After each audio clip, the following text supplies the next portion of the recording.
వాసు గారు సార్, గురువారం రిలీజ్ అంటేనే చాలామంది రిస్క్ అని ఫీల్ అవుతూ ఉంటారు. ప్లస్ 4 సినిమాల కాంపిటీషన్.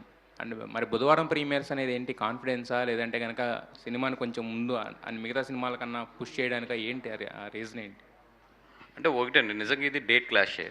అంటే ఇప్పుడు మీరు చూస్తే 17 2 సినిమాలు ఉన్నాయి, 18 ఒక సినిమా ఉంది, ఇమ్మీడియట్లీ సండే మళ్ళీ. సో ఎక్కడ ఖాళీ లేదు. సో 16 నిజంగా ఇట్స్ వెరీ వెరీ రిస్కే. నేను తీసుకుంది మామూలు రిస్క్ కాదు. దట్టు ఈరోజు ప్రీమియర్స్ వేస్తున్నప్పుడు కూడా అందరూ కూడా సజెస్ట్ చేశారు బుధవారం ఈవినింగ్ ప్రీమియర్స్ వద్దు అని చెప్పి. ఎక్కడో నాకు ఒక ధైర్యం ఏంటంటే, అందరూ ఏదో ట్రైలర్ ఓకే పర్వాలేదు అనుకుంటున్నారు, కానీ ఎక్కడో మాత్రం ట్రైలర్ ఒక వింగికి ఏదైతే టార్గెట్ చేసామో ఆ వింగికి మాత్రం బాగా రీచ్ అయిందని చెప్పి నా నమ్మకం. దాని గురించనే నేను కొన్ని థియేటర్స్ ఓపెన్ చేసుకుంటూ వచ్చాను. దాని రెస్పాన్స్ బట్టి మిగతా థియేటర్స్ అన్నీ కూడా చేసుకుంటూ వెళ్ళాము. నేను ఎక్కడైతే టార్గెట్ పెట్టుకున్నానో సింగిల్ స్క్రీన్స్ దగ్గర ఎక్కువ ఈ సినిమా, అక్కడైతే మాత్రం ట్రెమెండస్ రెస్పాన్స్ ఉంది. ఎందుకంటే మీరు చూస్తే ఇప్పుడు మన కుక్కడపల్లి మల్లికార్జున, దాంట్లో మా టీం అంతా కలిపి నియర్లీ అందరం వెళ్తున్నాం కాబట్టి ఒక 70 టికెట్స్ 80 టికెట్స్ మేము ఉంచుకున్నాం. మిగతాది ఫస్ట్ షో ఫుల్ అయిపోయింది. సరే ఫస్ట్ షో ఫుల్ అయిపోయింది కదా, సెకండ్ షో నేను 50% ఉంటుందని ఎక్స్పెక్ట్ చేశాను. ఉన్నా పర్వాలేదు ఓపెన్ చేయమన్నాను. బట్ ఈరోజు మార్నింగే సెకండ్ షో కూడా ఫుల్ అయిపోయింది అది. అట్లాగే ఏఎంబి అన్నీ కూడా మేము ఏదో ఒక షో ఉంచుకుని మిగతాదంతా కూడా స్లోగా ఓపెన్ చేసుకెళ్తే ఏఎంబి కూడా నియర్లీ 5 షోస్ వరకు వచ్చింది. అలాగే నెక్సెస్ ఇవన్నీ కూడా ఒక్కొక్కటి ఓపెన్ చేసుకుంటూ వెళ్తున్నాం. ఎక్కడో ఏదో కనెక్ట్ అయింది జనాలకైతే. అదర్వైజ్ లేకపోతే ఇన్ని షోస్ ఫుల్ అవ్వడం అనేది కష్టం. అది బుధవారం వెన్స్డే ఈవినింగ్. అంటే ఈ నెంబర్ ఆఫ్ స్క్రీన్స్ అనేది ఇండస్ట్రీకి ఒక ప్యాషన్ అయిపోయిందా? ఎందుకు అంటే తక్కువ నెంబర్ ఆఫ్ స్క్రీన్స్ వేస్తే మోర్ మౌత్ పబ్లిసిటీ తోటి ఎక్కువ వాల్యూ ఉంటుంది కదా. దానివల్ల మీకు రెవెన్యూ పక్కన పెడితే ఒకవేళ ఏమన్నా ఇదవుతే అసలు చాలా ఇబ్బంది అవుతుంది కదా. అది ఎందుకు ఆలోచించరు? ఎందుకు నెంబర్ ఆఫ్ స్క్రీన్స్ అనే దాని మీద చిన్న సినిమా లేదు, పెద్ద సినిమా లేదు, ఎందుకు దాని మీద అంత మోజు? అంటే ఏం లేదండి, ఇది డిమాండ్ వర్సెస్ సప్లై. ఇప్పుడు ఒకేసారి మీరు అన్నట్టు ఏంటంటే నేను 30 స్క్రీన్లు ఓపెన్ చేసేస్తే తప్పు. ఒకటి ఫుల్ అయిన తర్వాత ఒకటి ఓపెన్ చేసుకుంటూ వస్తున్నాను. మీరు చూస్తే నిన్న ఈవినింగ్ నుంచి ట్రెండ్ మొదలుపెట్టి ఫుల్ అవుతుంది, ఓకే డిమాండ్ ఉంది, నెక్స్ట్ రిలీజ్ చేస్తున్నాం. అది కూడా ఫుల్ అవుతేనే నెక్స్ట్కి వెళ్తున్నాం తప్పితే ఒకేసారి 30 ప్యాషనెట్గా వెళ్ళట్లేదు. ఈరోజు ఇంకొక 5-6 స్క్రీన్స్ ఓపెన్ చేసినా కూడా వెళ్ళిపోయేటట్లు ఉంది. బట్ నేను ఆపమన్నాను, ఎందుకంటే మౌత్ టాక్ స్ప్రెడ్ అవ్వడానికి ఇది చాలు. అలాగని నేను మరీ 2-3 వేసినా కూడా మౌత్ టాక్ స్ప్రెడ్ అవ్వదు. అట్ ది సేమ్ టైం ఇది కొడితే రివర్స్ కూడా అలాగే కొడుతుంది. నేను చెప్తున్నా కదా, కొడితే రివర్స్ కూడా అంత గట్టి కొడుతుంది. But I'm taking that risk. అది ఓకే. మొన్న ప్రీ రిలీజ్లో కొద్దిగా ఎమోషనల్ అయ్యారు. ఆ ఎమోషనల్ కవర్ చేయడానికి ప్రీ రిలీజ్లు ఎక్కువ ఇది చేస్తున్నారా? లేదు, ఎందుకు ఎమోషనల్ అవ్వాల్సి వచ్చింది? అంటే ఆవేదన కరెక్ట్గా నేను ఆ ప్రెస్ మీట్కి వచ్చే 1 అవర్ ముందే నాకు మొత్తం దాని గురించి సంబంధించిన డీటెయిల్స్ చెప్పడం జరిగింది. అంటే ఫస్ట్ ఆఫ్ ఆల్ బాధపడ్డాను. ఓకే, ఎందుకంటే నియర్లీ 9-10 రాత్రులు నిద్ర లేవు ఎవరికి. ఇక డైరెక్టర్ కూర్చున్నాడు పాపం, ఈరోజు మార్నింగ్ వరకు కూడా నిద్ర లేదు అతనికి. ఇతను క్లోజ్ ఫ్రెండ్, మాతో ఒక 9 నైట్స్ పనిచేశాడు. టప్పని మేము పని చేస్తుంటే పక్కన పడిపోయాడు. తీసుకెళ్ళి హాస్పిటల్కి పంపించాం. నిన్న నైటు పోయాడు ఆయన. అంటే కరెక్ట్గా ఇన్సిడెంట్స్ అన్నీ జరిగిన ఎమోషన్ అది. ఆ ఎమోషన్లో చూస్తే ఇట్లాంటివి జరుగుతున్నాయి. ఇది జరుగుతున్నాయా లేదా అంటే ఇక్కడ కూర్చున్న మీ అందరికీ తెలుసు ఎలా జరుగుతున్నాయి, ఏం జరుగుతున్నాయి. కాకపోతే ఏంటంటే మనం ఎవ్వరం మాట్లాడట్లేదు, అదంతే. ఇప్పుడు ప్రొడ్యూసర్స్ కొంతమంది ఈ సినిమాల్లో బాధపడ్డ ప్రొడ్యూసర్స్ ఉన్నారు, ఇట్లాంటివి జరగడం వల్ల బాధపడ్డ హీరోలు ఉన్నారు, అందరూ ఉన్నారు. కానీ ఏంటంటే ఓకే, ఆ సినిమా అయింది, దాన్ని ఫేస్ చేస్తున్నారు, వదిలేస్తున్నారు. నిజంగా చెప్పాలంటే అందరిలో నాకే తక్కువ జరిగింది. మొన్న తప్పితే నాకు నిజంగా అట్లాంటి ఫేసెస్ చేసినాయి ఏదో తండేలప్పుడు కొన్ని జరిగినాయి అని చెప్పారు, కానీ అది ఎందుకు జరిగినాయి ఏంటో నాకు తెలియదు. బట్ నాకు రియల్గా హిట్ అయిందంటే మాత్రం ప్రాబ్లం మొన్నే. నేను ఇది రెస్పాండ్ అయిన తర్వాత చాలామంది కాల్ చేశారు నాకు. పోలే ఎవరో ఒకరు ఫస్ట్ అయితే అడ్రస్ చేశారు ఇష్యూ, ఎటు వెళ్తుంది ఏం వెళ్తుంది తర్వాత విషయం, కానీ బట్ ఇష్యూని అయితే అడ్రస్ చేసావు, థ్యాంక్ యూ అనేది మాత్రం చాలామంది అయితే రెస్పాండ్ అయ్యారు. ఒక విషయం అయితే పాజిటివ్ ఉంటుంది, నెగిటివ్ ఉంటుంది. బట్ నాకు బాధ వచ్చింది, నేను రెస్పాండ్ అయ్యాను దాంట్లో. ఎస్, కొంచెం ఆ రోజంతా ఒక ఎమోషనల్ ట్రావెల్లో ఉన్నాం కాబట్టి పొద్దున్నుంచి ఒక ఎడ్జ్ దాటాను. బట్ ఏంటంటే అది అక్కడున్న కోపం అలాగ రిఫ్లెక్ట్ అయింది అంతే. అది డిజిటల్ ఇంపాక్ట్ రూరల్లో కూడా ఉంటుందా? ఓన్లీ మీరు అనుకున్నట్టు సిటీల్లోనే ఉండి ఆ ఇంపాక్ట్ దీని మీద ఎఫెక్ట్ చూపించే అవకాశం ఉందా? అంటే రీసెంట్ స్టడీస్ని లిటిల్ హార్ట్స్ కానీ అన్ని సినిమాలకు చూసింది అయితే డిజిటల్ ఎఫెక్ట్ ఎక్కువ సిటీసే ఉంటుందండి. డిజిటల్లో మనం విపరీతంగా చేస్తున్నా కూడా కిందకైతే మాత్రం వెళ్ళట్లేదు. కింద ఏంటంటే డిజిటల్లో చూస్తున్నా కూడా they will wait for the either piracy or they will wait for the OTT. ఇప్పుడున్న ప్రజెంట్ ట్రెండ్లో స్టిల్ ఏదైతే మన పాత పబ్లిసిటీ విధానాలు కానీ పాత ఒక సాంప్రదాయ పబ్లిసిటీ ఏదైతే ఉంటుందో అది మాత్రం స్టిల్ ఎగ్జిస్టింగ్. అది వదిలితే మాత్రం కింద సెంటర్స్లో ఎక్స్పెక్ట్ చేయడం మాత్రం తప్పు అవుతుంది. కింద సెంటర్స్ అదే టౌన్ సెంటర్ కింద సెంటర్స్ బాగుండాలంటే మాత్రం స్టిల్ ఆ పబ్లిసిటీని అయితే మనం వదలకూడదు. మేము కూడా తప్పు చేసాం మధ్యలో వదిలేసి. Now even today morning also నేను వంశీ కూడా దాని గురించి డిస్కస్ చేసుకున్నాం. అట్లు వదలడం వల్ల కొంచెం కింద ఇంపాక్ట్స్ ఉంటుంది అనేది. మీరు అంటున్న ఆ నెగిటివిటీని స్ప్రెడ్ చేస్తుంది ఇండస్ట్రీ వాళ్ళ లేదంటే బయట వ్యక్తుల, అసలు ఏంటి? అంటే నాకున్న నాలెడ్జ్ ప్రకారం, అంటే నేను ఈ 3 డేస్లో చాలామందితో మాట్లాడి చాలామందితో ఇంటరాక్ట్ అయిన తర్వాత నాకు అర్థమైంది ఏంటంటే there are few guys even they are approaching the producers. ఇట్లాంటి కాంపిటీషన్స్ ఉన్నప్పుడు ఇట్లా చేద్దాం అట్లా చేద్దాం అని కొంతమంది ప్రొడ్యూసర్స్ తిడుతున్నారు. కొంతమంది తెలిసి తెలియని ప్రొడ్యూసర్స్ ఏంటంటే ఇదేదో మనకు బెనిఫిట్ చేస్తుందని చెప్పి ఎంకరేజ్ చేస్తున్న వాళ్ళు కూడా ఉన్నారంట. అంటే నాకు రీసెంట్గా తెలిసినవి ఇవన్నీ కూడా. దేర్ ఆర్ థర్డ్ పార్టీస్ ఇట్లాగ మా దగ్గర ఇంత క్లౌడ్ ఉంది, మా దగ్గర ఇన్ని ఐడియాస్ ఉన్నాయి, సో మేము ఎట్లా చేస్తామని they are doing the positive and they are doing the at the same time negative side also. అంటే డబ్బులు, ఇది వ్యాపారం. ఈ వ్యాపారంలో ఏంటంటే ఒక సినిమాకి బాగా చేసి సంపాదించడంలో తప్పు లేదు, ఎందుకంటే అది మనకే అవసరం, నీకు అవసరం, అందరికీ కూడా అవసరం అది. బట్ అవతలని తొక్కి ఈ సినిమాని లేపుతానికి అదే స్ట్రెంత్ని వాడితే మాత్రం తప్పు అనేది నేను చెప్పేది. అంటే ఇలాంటివి మనం పాలిటిక్స్లో చూస్తూ ఉంటాం. మీరు ఆల్రెడీ పాలిటిక్స్లో కూడా ఉన్నారు. లాస్ట్ ఎలక్షన్కి అంతా ఒకళ్ళ మీద ఒకళ్ళ అభాండాలు వేయటం, అంటే పక్క సినిమాని తొక్కేసి మనం ఎదగాలి అనే కాన్సెప్ట్ అనేది మీరందరూ కూర్చుని, అంటే ఖచ్చితంగా ఇండస్ట్రీకే లాస్, పర్సనల్ లాస్ అనుకోవడానికి లేదు దీన్ని. ఏంటి what of me action plan ఏంటి దీని మీద అందరూ? అంటే అట్లీస్ట్ పాలిటిక్స్ అంటే దట్స్ ఓపెన్. ఏది ఓపెన్గా ఆ పార్టీ కామెంట్ చేస్తుంది, ఈ పార్టీ కామెంట్ చేస్తుంది, దాంట్లో పెద్ద హైడ్ చేసేది ఏం లేదు. అది రాజకీయంలో ఎత్తుగడ ఇది అనేది. బట్ ఇండస్ట్రీలో అది కాదు కదా, ఇదేం రాజకీయం కాదు కదా, ఇదేం ఎలక్షన్ కాదు కదా, ఇది దిస్ ఈజ్ లైఫ్లీ అండ్ క్యారెక్టర్స్. ఇక్కడ ఇప్పుడు ఒక సినిమా తొక్కుతేనే ఇంకో సినిమా ఎదుగుద్దంటే నాకు తెలిసి అంతకన్నా పిచ్చోళ్ళు ఎవరు ఉండరు. సినిమా బాగుంటే 2 ఆడతాయి, 2 షేర్ చేసుకుంటే. సినిమా బాగోపోతే ఒకటి ఆడుతుంది, బాగున్న సినిమా పోతుంది, అది ఎవరిదైనా సరే. అంతే తప్పితే ఇప్పుడు అది తొక్కితే ఇది ఎదిగిపోద్ది అనుకుంటే అది అసలు పిచ్చత్వం. అది ఆ మైండ్ సెట్తో పనిచేస్తే మాత్రం ఏమవుతుందంటే ఇప్పుడు ఏదైతే కొన్ని మనం ఆల్రెడీ చేతుల్లోంచి లూజ్ అయిపోయామో లాస్ట్ 5-6 ఇయర్స్లో, ఇప్పుడు కొత్తగా ఏదైతే ఈ డిజిటల్ రెవల్యూషన్ ఉందో రేపొద్దున మనలోని ఎథిక్స్ కూడా లూజ్ అయిపోతాం అంతే. కాదండి, ఇప్పుడు రిలీజ్ అయ్యే 4 సినిమాలు అందరూ మైకుల ముందు 4 ఆడాలి, అందరూ అద్భుతంగా ఉండాలి, అందరూ బాగుండాలి, అందరూ మేము ఉండాలి అని చెప్తున్నారు. మరి ఏంటి దీన్ని ఎలా చూడాలి అసలు? నా వరకు అయితే నా సొంత థియేటర్లు, అంటే నా సొంత లీజులో ఉన్న థియేటర్లకి నేను 2 షోలు వేసుకుని అవతల సినిమాకి 2 షోలు ఇచ్చా. బెటర్ థియేటర్కి ఇప్పుడు గుడివాడ సింధూరం ఉంది, నాకన్నా కూడా పెద్ద సినిమాకి ఆ బెటర్ థియేటర్ ఇచ్చాను. నా సొంత థియేటర్ అయినా కూడా నేను వెళ్ళి గుడివాడలో 2nd రేంజ్లో ఉన్న భాస్కర్లోనే నేను వేసుకున్నాను. అలాగే కైక్లూరు, ఇట్లాంటివి నా సొంత థియేటర్లు ఎక్కడ ఉన్నాయి అక్కడ అన్నిటికి నా థియేటర్ ఉంది కదా అని చెప్పి నేను 4 షోలు ఎక్కడ వేసుకోవట్లేదు. అదర్ సినిమా కూడా నేను 2 షోలు ఇచ్చుకుంటున్నాను. అలాగే సేమ్ గీతా ఫిల్మ్స్ ఆధ్వర్యంలో ఉన్న ఈస్ట్లో వెస్ట్లో ఉన్నాయి కొన్ని థియేటర్లు. మా దగ్గర ఎక్కువ థియేటర్లు కూడా లేవు, వదిలేసాం. కాబట్టి అన్ని థియేటర్లోని కూడా మ్యాక్సిమం కోఆపరేట్ చేస్తున్నాం అవతల సినిమాకి. ఇంకెంతకన్నా ఏం చెప్పను నేను. నా సొంత డబ్బులు వదులుకుని కూడా అవతల సినిమాకి మా సొంత థియేటర్లు ఇస్తున్నాం అంటే సినిమాలు బాగుండాలని కోరుకోవడంలో. ఈ సినిమా విషయంలో ఒకటి, అంటే ట్రైలర్ రిలీజ్ అయింది, అది రకరకాలుగా ఒక్కొక్క రకంగా అనిపించింది. బట్ మీ దగ్గరికి ట్రైలర్ కట్ విషయంలో అసంతృప్తిని వ్యక్తం చేస్తూ మిమ్మల్ని డౌన్ గ్రేడ్, అంటే డిగ్రేడ్ చేయాలని చెప్పేసి చాలామంది ప్రయత్నాలు చేసినట్టుగా ఈ రకమైన టాక్ అంతా నడిచింది. నిజమేనా అసలు ఏంటి? మిమ్మల్ని మీ ఆత్మవిశ్వాసాన్ని దెబ్బతీసే విధంగా కూడా కొన్ని జరిగినాయి సంఘటనలు, డైరెక్ట్గా మాట్లాడటం కానీ సోషల్ మీడియాలో కానీ అట్లా. అంటే డైరెక్ట్గా మాట్లాడితే I always take it as a ఒక విషయం కొంతమందికి నచ్చుద్ది, కొంతమందికి నచ్చలేదు. నేను ఆ విషయం అక్కడ వరకే, ఇతనికి నచ్చలేదు ఈ విషయం, దాని మీద ఇతను ఎక్స్ప్రెస్ చేశాడు. దాంట్లో నిజంగా నాకు ఉపయోగపడేది ఉంటే తీసుకుంటాను, లేదంటే నేను అనుకున్న పాయింట్ ఆఫ్ వ్యూ ఇతనికి అర్థం కాలేదని వెళ్ళిపోతాను. బట్ వెనకాల నుంచి కొడతారు చూసారా, అది నేను తీసుకునేటప్పుడు గట్టిగా ఇస్తాను. ఎదురుగుండా యుద్ధం చేస్తే నేను ఎంత యుద్ధం ఉన్నా చేస్తాను, ఎందుకంటే ధర్మం.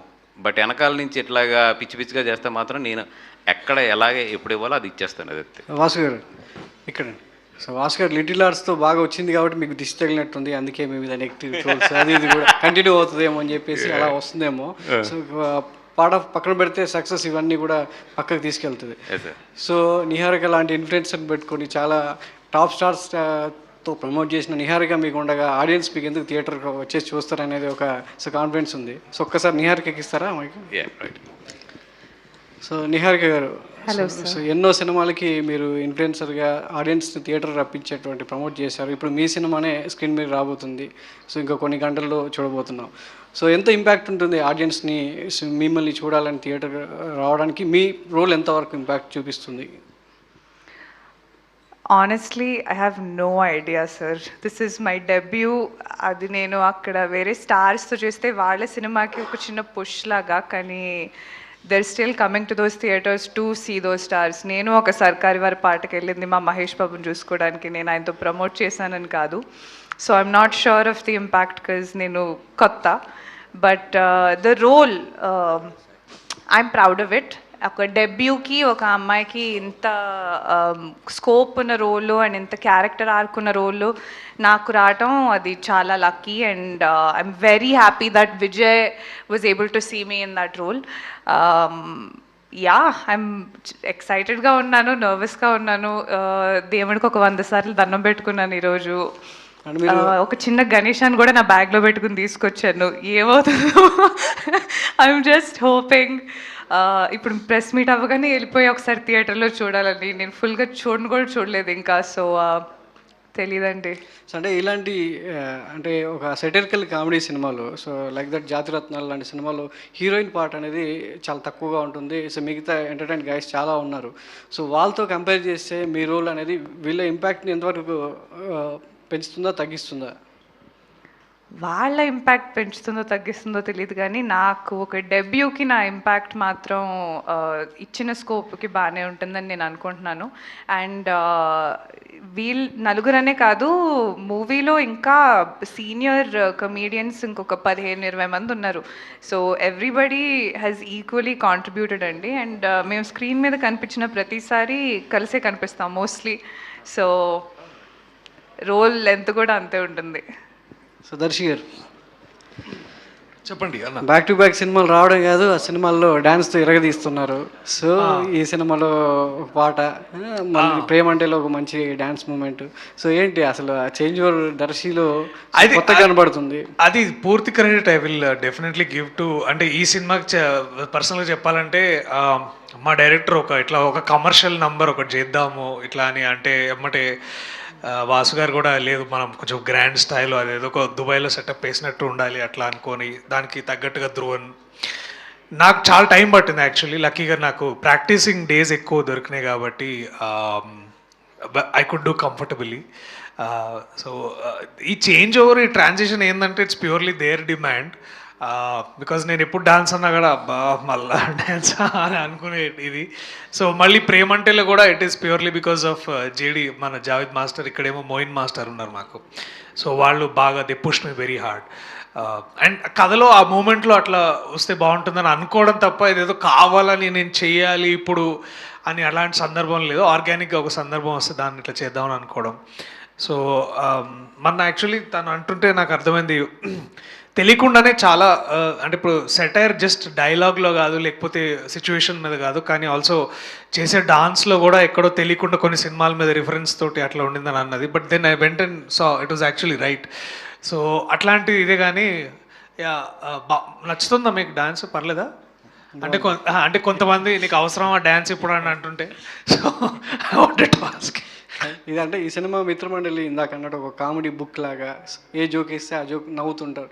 రిపీట్ అంటే ఎప్పుడు జోక్ వేసినా మళ్ళీ ఇంకొకసారి గుర్తు చేసుకుని నవ్వుకునేలా. బ్రహ్మానందం గారిని మనం చూస్తే ఎన్నిసార్లు నవ్వు వస్తుందో, సో ఒక పంచ్ ఒక కామెడీ బిట్ ఎన్నిసార్లు చూసినా సో మీమర్స్కి అలవాటు అయ్యేలా, అంటే మీమర్స్ దాకా వెళ్ళేలా అట్లాంటి సినిమా మనం ఇందాక లిటిల్ ఆర్ట్స్ లాంటివి చూసాం.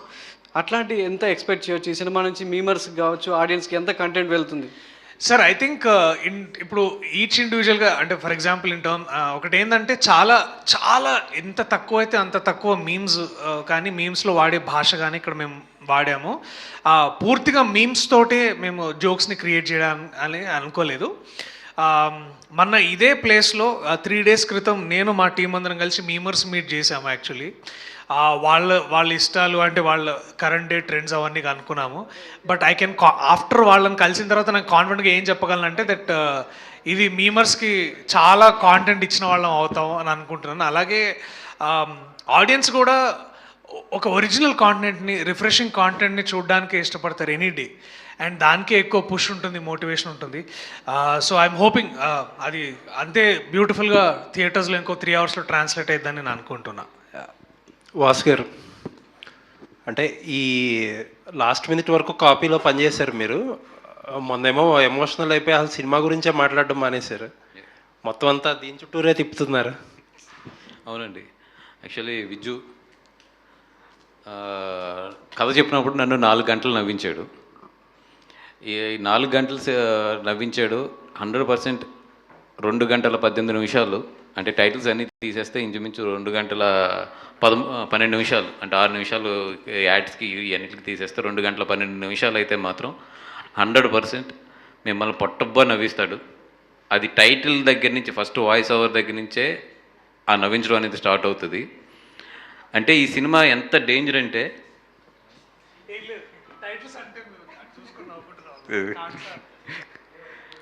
యా, అంటే కొన్ని డైలాగులు కొంతమంది మీద పడిని, ప్లీజ్ డోంట్ అది అఫెండ్ అవ్వద్దు. అది చాలా క్యాజువల్గా, చాలా జోయల్గా తీసుకోండి. అది ఎందుకంటే చాలా నవ్విస్తానికి చేసినవి తప్పితే ఏదో ఉద్దేశపూర్వకంగా అయితే మేము చేసినవి కాదు. డిస్క్లైమర్లో కూడా పెట్టమన్నారు, పెట్టాం అది కూడా. అండ్ అలాగని ఈ సినిమా ఎంత డేంజర్ అంటే, మాత్రం ఈ సినిమా ఎడ్జ్ దాటినా కూడా మళ్ళీ కామెడీగా ఎప్పుడూ ఆ డేంజర్ ఉంటుంది. అది ఇప్పుడు కొత్త పదం ఏదో అంటారు దాన్ని, క్రింజ్ అంటున్నారు. నాకు మొన్నటి వరకు అర్థం కాదు క్రింజ్ అంటే ఏంటంటే, మనం ఇదివరకు అనుకునే వాళ్ళం కదా, హాస్యం, వ్యంగ్యంను ఇప్పుడు క్రింజ్ అంటున్నారు. బట్ ఒకప్పుడు వ్యంగ్యం అనేది చాలా పెద్ద అసెట్, అది రాయగలిగిన వాళ్ళు కానీ ఇది. బట్ ఈ సినిమా ఎంత జాగ్రత్తగా బ్యాలెన్స్ చేశాడంటే, అది దృష్టిలో పెట్టుకుని ప్రతిదీ టైమింగ్ కూడా నవ్వుతాము, at the same time over timing అయితే అవ్వదు. అలాంటి ఓవర్ టైమింగ్ ఎవరిదన్నా ఉంటుందంటే, అసలు ఎక్స్ట్రా ఒక అబోవ్ ద లెవెల్ టైమింగ్ ఉంటుందంటే ఈ సినిమాలో వీటీ గణేష్ గారిది ఉంటుంది. బట్ ఎప్పుడైతే మళ్ళీ మన హీరోస్ వస్తారో అదంతా కూడా చాలా సటిల్ టైమింగ్లోనే వెళ్తూ ఉంటుంది అదంతా కూడా. అండ్ అది వాంటెడ్గానే ఆయన కొంచెం క్రింజ్ సైడ్ గెంటాం కావాలని చెప్పి, అది కథకి ఒక రావాలని చెప్పి. అండ్ చాలా ఎడ్జ్ మీద కథ అన్నమాట ఇది, ఏమాత్రం బ్యాలెన్స్ తప్పినా కూడా ఇది. బట్ నేను ఫైనల్ కాపీ చూసుకున్నప్పుడు అయితే చాలా బాగా నవ్వుకున్నాను. ఏదైతే తను నాకు సటిల్ కామెడీ, ఒక చిన్న అలా నవ్విస్తూ తీసుకెళ్ళి అక్కడక్కడ ఒక బాంబ్ బ్లాస్ట్లు వేస్తాడు, అదంతా కూడా చాలా బాగా స్క్రీన్ ప్లే తీసుకెళ్ళాడు. ఈ సినిమా ఒక్కటే ఏంటంటే, జడ్జ్ చేయకుండా చూస్తే మాత్రం అందరికి నచ్చుద్ది. అసలు వీళ్ళు ఏం తీశారా అని చెప్తే మాత్రం ఏం తీశారా అనిపిస్తుంది. జస్ట్ అలా ఓపెన్గా కూర్చుని హ్యాపీగా ఓకే మనం ఏదో మనల్ని నవ్విస్తానికి మన దగ్గర డబ్బులు తీసుకున్నారని చూస్తే మాత్రం మీ అందరికి మాత్రం చాలా బాగా నచ్చుద్ది ఇది. అది నా రిక్వెస్ట్ కూడా మన మీడియా మిత్రులందరికీ ఏంటంటే, ఇదేదో పెద్ద భయంకరంగా తీశారనుకోవద్దు, ఇది చాలా సింపుల్గా నవ్వింతని తీసాం అంతే. అంటే ఇంతమంది కమేడియన్స్ ఉన్నారు, వీళ్ళందరి క్యారెక్టర్లని వాడుకోవటం, సెటిల్గా చేయించడం, అంటే ఏది డైరెక్టర్కి ఎక్కువగా పిచ్చ కింద వాడాడు, 63 రోజులు వాడాడు, మామూలుగా కాదు. అంటే అందరినీ నటించడానికి సాటిస్ఫై చేయడం ఫస్ట్ ఇంపార్టెంట్, తర్వాత ఆడియన్స్ సాటిస్ఫై చేయొచ్చు. సో వాళ్ళందరినీ బ్యాలెన్స్ చేయడం కానీ, డీల్ చేయడం కానీ మీకు ఎంత కష్టం అనిపించింది? బ్యాలెన్స్ చేయడం స్క్రిప్ట్లో ఆల్రెడీ రిటర్న్ ఉండేయండి. ప్రతి క్యారెక్టర్ ఎలా బిహేవ్ చేయాలి, ఆ మూమెంట్లో ఆ సిచ్యువేషన్లో ఎలా చేయాలని స్క్రిప్ట్లోనే ఉండే. కొంచెం నెంబర్ ఆఫ్ క్యారెక్టర్స్ ఓల్డ్ మూవీస్లో మన జంధ్యాల గారు, కృష్ణారెడ్డి గారు, వంశీ గారు నెంబర్ ఆఫ్ క్యారెక్టర్స్తో చేస్తుండే. సో ఆ కైండ్ ఆఫ్ వైబ్లో సెట్ చేద్దాం, అట్లా చూడడం ఇష్టం నాకు. చిన్నప్పటి నుంచి సినిమాలు అక్కడి నుంచి వచ్చి మాట్లాడుతుంటారు. నెంబర్ ఆఫ్ క్యారెక్టర్స్ ఒక సీన్ని, ఒక సిచ్యువేషన్ని, ఒక మూవీని రన్ చేస్తూ ఉంటాయి. సో ఆ వైబ్లో నాకు ఫస్ట్ నుంచి చూడడం ఇష్టం, అట్లా అన్ని క్యారెక్టర్స్ అన్ని పెట్టుకొని రాయడం ఇష్టం ఉండే. సో లక్కీగా అంత ఈజీ ప్రాసెస్ అయ్యింది. కొంచెం సెట్లో ఇబ్బంది ఉంటుండే ఫస్ట్ మూవీ కాబట్టి, ఇంతమందికి సీన్ చెప్పడము, దాన్ని చేయించుకోవడం అనేది కొంచెం కష్టంగా ఉండే. బట్ నాకు కావాల్సిన టైం అంతా వాసు గారు ఇచ్చారు, ఒకవేళ తీసుకున్నాను బలవంతంగా. విజ్జు అంటుండే. వాసు గారు, హలో, ఇక్కడ వాసు గారు, ఇక్కడ ఒక్క నిమిషం బాబు. ఎవరో అది మామూలుగా ఎంటర్టైన్మెంట్ ఇక్కడ ఎంటర్టైన్మెంట్ మూవీస్ అంటే అది కూడా 63 డేస్లోనే కంప్లీట్ చేశారంటున్నారు. బట్ దీనికి బాగా ఓవర్ బడ్జెట్ అయింది, దానివల్ల మీరు ఇంత కొంచెం ఒత్తిడికి కూడా గురవుతున్నారని కొన్ని కామెంట్స్ ఉన్నాయి. దీని మీద ఏంటంటే? అవును, బడ్జెట్ పరంగా అయితే ఈ సినిమాకి మించే పెట్టాం. అది సినిమా మీద ఆడేస్తుంది అన్నిటికీ నమ్మకం కన్నా కూడా ఒక సినిమా స్టార్ట్ చేసిన తర్వాత ఎన్ని కష్టాలు పడినా ఏం చేసినా ఏదైనా సరే ఆ సినిమాని అయితే ఫినిష్ చేయాలి. ఎస్, ఈ సినిమా ఏంటంటే నెంబర్ ఆఫ్ ఆర్టిస్టులు, నెంబర్ ఆఫ్ డేట్స్ని మేము మధ్య చేసుకోవాలి, తర్వాత మధ్యలో స్ట్రైక్ ఇవన్నిటి మీద స్ట్రెచ్ అయింది. స్ట్రెచ్ అయ్యి దాని మీద బడ్జెట్స్ కానీ దాని మీద బడ్జెట్లు కానీ అన్నీ పెరిగినాయి. కానీ నా హోప్ ఒకటే ఏంటంటే ఏదైతే నేను ఒక జెన్యున్గా ఒక సినిమా బాగుండాలి, ఒక సినిమా ఏదైనా సరే ఫినిష్ చేసి బాగా రిలీజ్ చేయాలని చెప్పి కోరుకుంటున్నాను. ఆ పాజిటివ్నెస్ ఈ సినిమా నుంచి నాకు లాస్లు లేకుండా నన్ను కవర్ చేస్తుందని చెప్పి అంతే. వాసు గారు ఇక్కడ జస్ట్ ఇట్స్ సార్, సారీ లైట్లు చాలా గట్టిగా లైట్స్ ఏం లేదు సార్, మొన్న ఈవెంట్ చేశారు కదా, ఆ ఈవెంట్లో మీరు స్పందించింది అది అంటే మీపై ట్రోల్స్ అనేది పబ్లిసిటీ స్టంట్ అంటున్నారు, అది ఎంతవరకు? సారీ అండి, అది చిన్న తప్పుగా వెళ్ళింది. అది నా పైన ట్రోల్స్ కాదు, ఎప్పుడు అది తప్పు నేను కమ్యూనికేట్ చేసిన సరిగ్గా అవ్వలేదేమో. సినిమా పైన అది యాక్చువల్లీ సినిమా పైన రిలీజ్, అది మన ట్రైలర్ రిలీజ్ అయినప్పుడు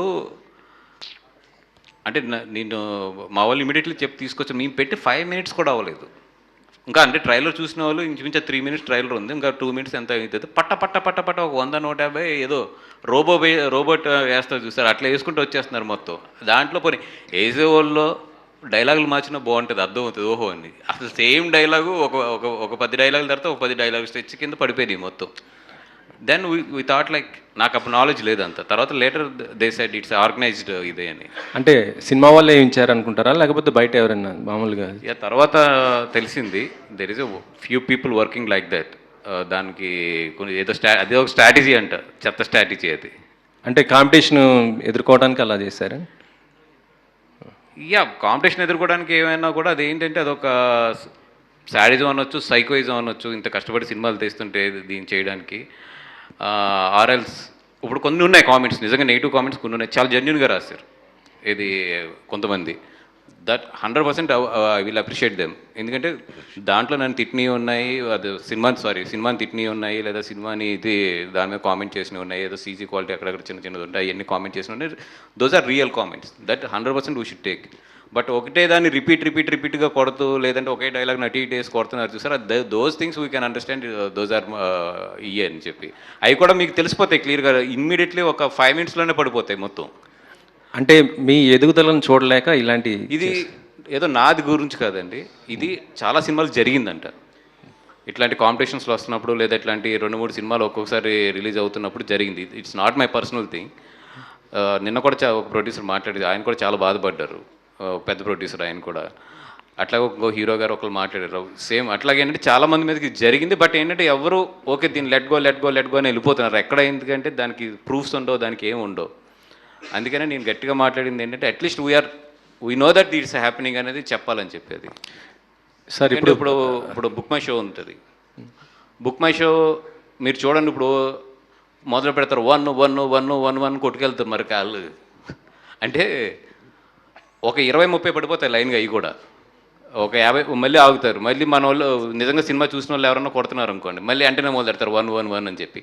ఇవన్నీ ఏంటంటే ఒక చిన్న చీప్ టాటిక్స్ ఇవన్నీ కూడా. అంటే బుక్ మై షోలను కూడా నేను రిక్వెస్ట్ చేస్తున్నాను, మీరు సినిమాలు బాగుంటే మీరు బాగుంటారు, మీ సైట్లో కూడా మీరు దాని కాంపిటీషన్లు పెట్టి సినిమాలకి ఏ సినిమాకి ఎంత రేటు, ఆ సినిమాకి ఎంత రేటు, అట్లీస్ట్ మీ వాడి దగ్గర మీ సైట్కి వచ్చి టికెట్లు కొనేవాళ్ళు కానీ ఒక ప్లెయిన్ మైండ్తో సినిమా చూపించండి. ఎందుకు ముందు ఆ రేటింగ్స్ మీ సైట్లలోని 9.8, 9.9, 4.5, 5.5 బతికేదే మనం సినిమాల మీద. దానికి కూడా ఓకే, ఇప్పుడు ఒక రివ్యూ రాసే వాళ్ళు ఉన్నారంటే వాళ్ళు ఒక సినిమాని చూసి ఒక విశ్లేషణాత్మకంగా రాసి మాకు ఇంత నచ్చిందని చెప్తారు. అది వాళ్ళ వ్యాపారం కదా, అది ఒక విశ్లేషణ, వాళ్ళొక జర్నలిస్టులు, వాళ్ళది అదొక duty.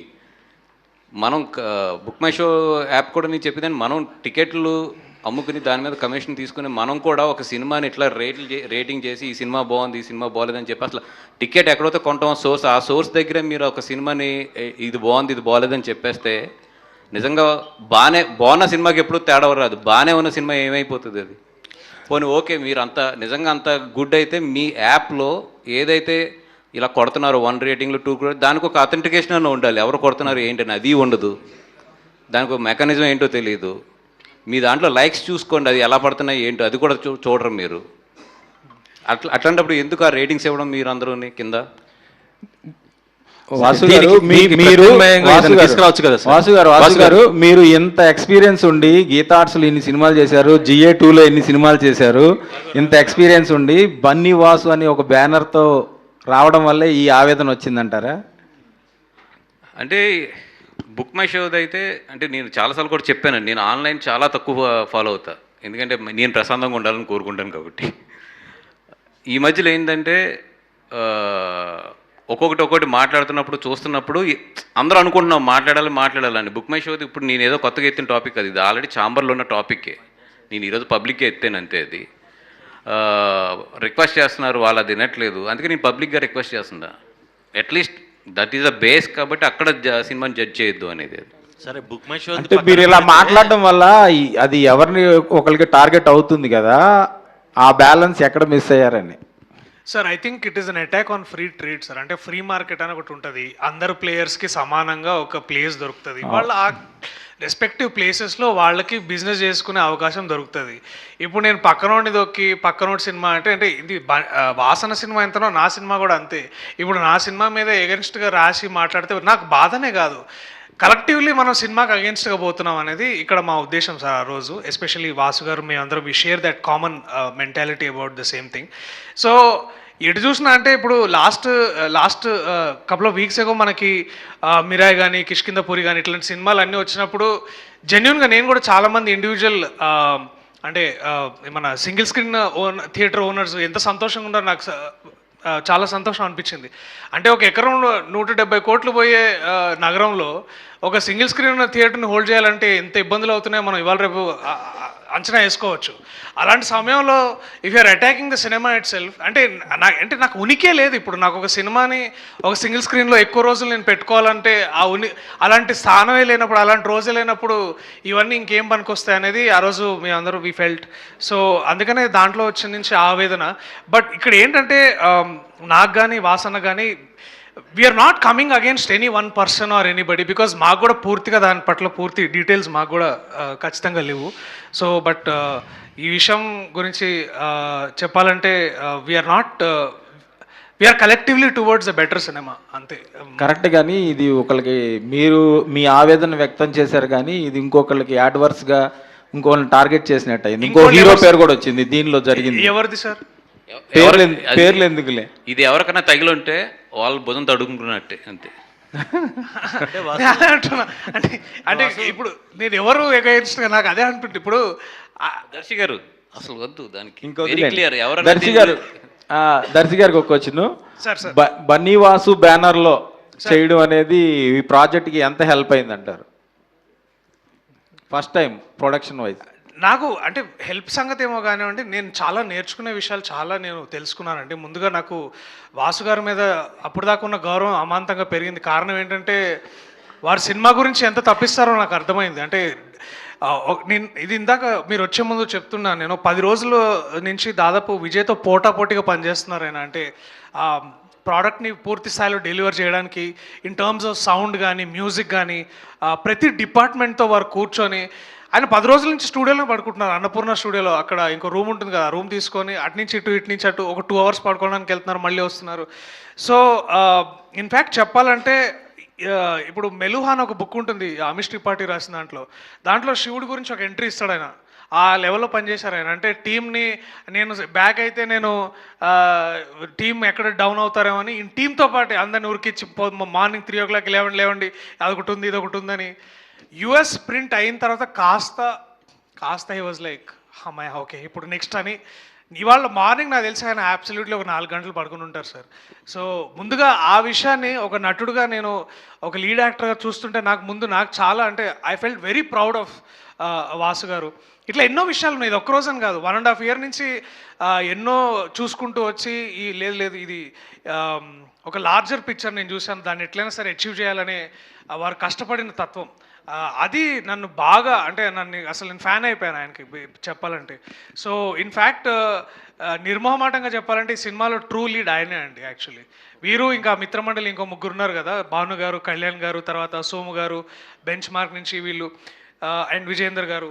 They fought like a battle sir for this film and I'm so proud of you. Love you అన్న. Thank you so much for this film. Thank you. Vasu గారు ఇక్కడ ఇట్స్ యాక్చువల్లీ ఇప్పుడు అంటే టాలీవుడ్లో ఇప్పుడు ఒక ఇష్యూ నడుస్తుంది. అంటే ఏం లేదు, మీకు తెలిసిందే హీరోయిన్స్ అన్న ఏం లేదన్న, హీరోయిన్స్ వర్కింగ్ సినిమా కూడా ముఖ్యం నాకు.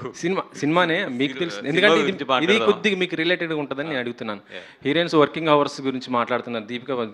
అంటే యాక్చువల్లీ 2 సినిమాలు తప్పుకుంది, కాకపోతే మీరు ఇప్పుడు అల్లు అర్జున్ అట్లీ గారి సినిమాలు కూడా చేస్తుంది దాన్ని.